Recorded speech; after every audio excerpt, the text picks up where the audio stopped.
Ire-refund ng Meralco ang 3 sentimo kada kilowatt-hour na sobrang nasingil noon sa mga consumer. Pero may nakaamba na namang taas singil sa kanilang generation charge ngayong Abril.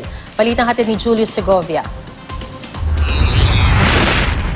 Mula 2 pesos and 35 centavos per kilowatt-hour, balak ng Meralco na bawasan ang distribution charge ng 15 centavos per kilowatt-hour para sa mga residential customer. Sakaling maaprubahan ng ERC, ipatutupad ito ng Meralco simula sa Hulyo hanggang Hunyo 2015. Pero may petisyon pa ang Meralco sa ERC para naman bawiin ang kulang at ibalik ang sobra nilang nasingil sa mga pass-through charge ng isang taon. Tulad ng generation charge na may dapat pang singiling 559 million pesos. Pero dahil daang-daang milyong piso rin ang sobra nilang nasingil sa transmission charge, system loss, lifeline subsidy at senior citizen discount. Suma total, may 3 centavos kada kilowatt-hour na ibabalik ang Meralco sa mga customer dahil sa sobrang singil. Every year, chine-check what was the rate that was approved and what was the actual collection from customers. If there is any under or over recoveries, it will be reconciled in the subsequent year. Sa kabila ng mga aplikasyong bawas singil ng Meralco sa ERC, may nagbabadya na namang power rate hike.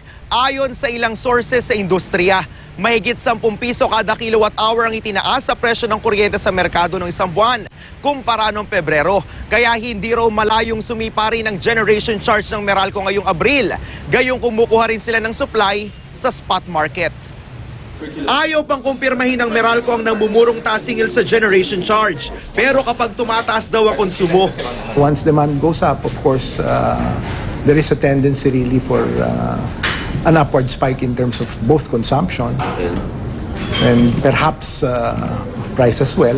Hindi naman ikinailan ng National Grid Corporation of the Philippines na manipis ang power reserve ngayong summer.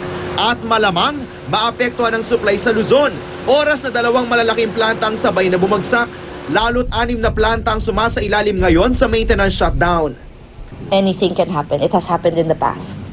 Kaya on standby ang interruptible load program ng DOE at Meralco para sa Luzon o ang paggamit ng malls at pabrika ng sariling generator sets para makabawas sa mataas ng power demand. Bagay na inaalmahan rin ng consumer groups dahil ang gastos ng Meralco sa ILP, tayong mga consumer din ang magbabayad. Julio Segovia, GMA News.